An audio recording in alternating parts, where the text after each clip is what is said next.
friends, welcome to Natpudan Samayal.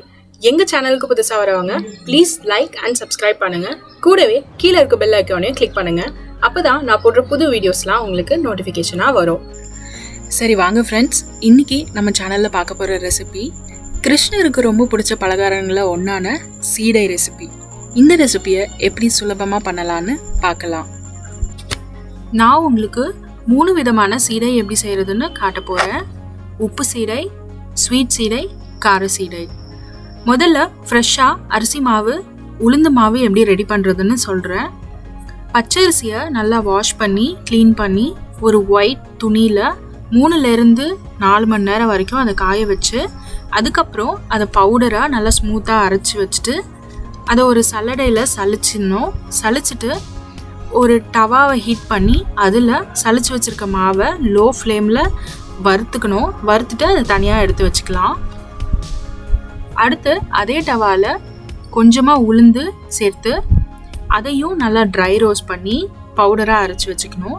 இதே போல தான் பொட்டுக்கடலையும் பவுடர் பண்ணி தனியாக அரைச்சி வச்சுக்கணும். இப்போ உப்பு சீடை எப்படி செய்யறதுன்னு பார்க்கலாம். அரிசி மாவு, பொட்டுக்கடலை மாவு,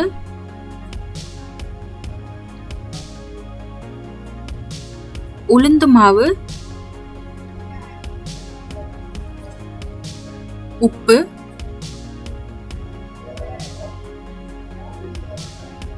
கொஞ்சமா எள்,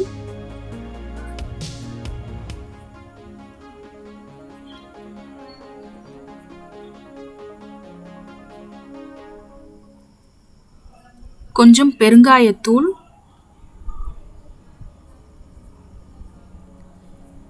2 டேபிள் ஸ்பூன் அளவு எண்ணெய் சேர்த்து அதை நல்லா மிக்ஸ் பண்ணிக்கலாம்.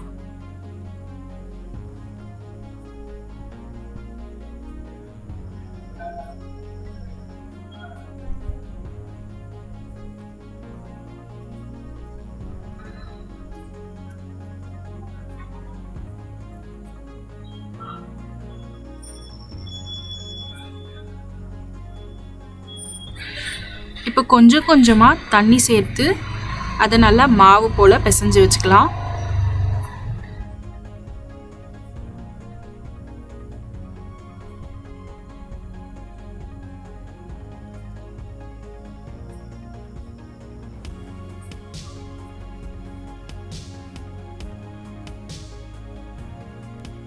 மாவை நல்லா திக்காக பிசைஞ்சு வச்சுக்கலாம்.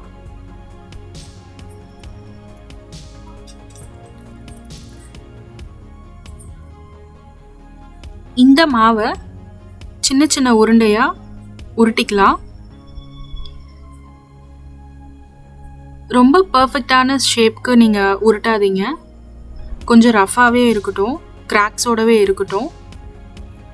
ரொம்ப பர்ஃபெக்டாக நீங்கள் உருட்டினீங்கன்னா எண்ணெயில் பொரிக்கும் போது அது வெடிக்கிறதுக்கான வாய்ப்புகள் இருக்குது. அதனால் கொஞ்சம் கிராக் இருக்க மாதிரியே சாதாரணமாகவே உருட்டிக்கோங்க. அதே போல் ரொம்ப டைட்டாகவும் உருட்டக்கூடாது, லூஸாக உருட்டிக்கோங்க.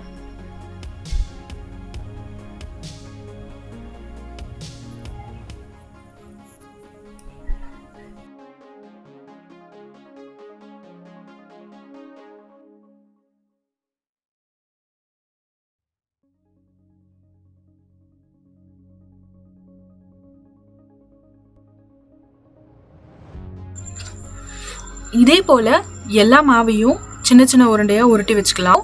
ஒரு டவாவில்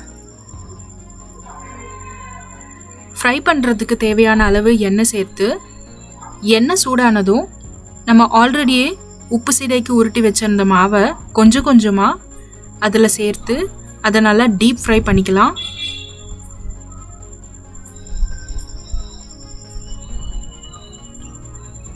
இப்போது உப்பு சீடை தனியாக. இப்போ ஸ்வீட் சீடை எப்படி செய்கிறதுன்னு பார்க்கலாம்.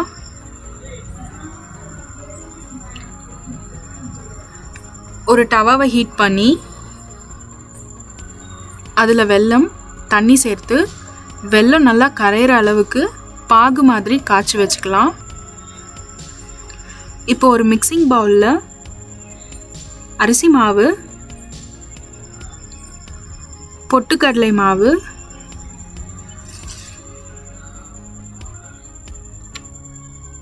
எள்ளு,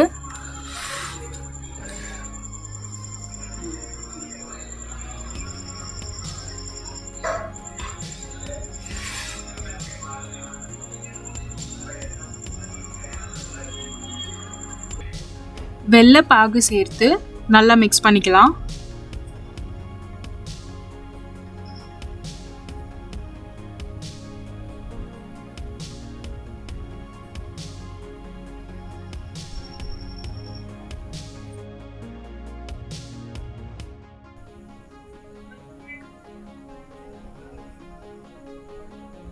கொஞ்சமா எண்ணெய் சேர்த்து மிக்ஸ் பண்ணிக்கலாம்.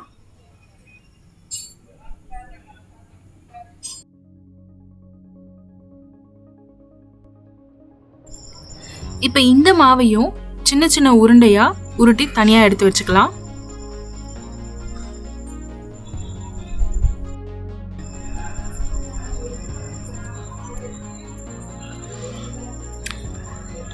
அதே போல ஸ்வீட் சீடைக்கு தனியா உருட்டி வச்சிருந்த மாவையும் கொஞ்சம் கொஞ்சமா சேர்த்து அதையும் நல்லா டீப் ஃப்ரை பண்ணிக்கலாம். கொஞ்சம் ஸ்டவ்வை விட்டு தள்ளியே நில்லுங்க. சில நேரங்களில் இது வெடிக்கிறதுக்கு வாய்ப்பு இருக்கு. நீங்கள் நான் சொன்ன மாதிரி பர்ஃபெக்டாக மாவை ரொம்ப டைட்டாக இல்லாமல் லூஸாக பிசைஞ்சு உருட்டி வச்சுருந்தீங்க அப்படின்னா நீங்கள் பயப்பட தேவையில்லை.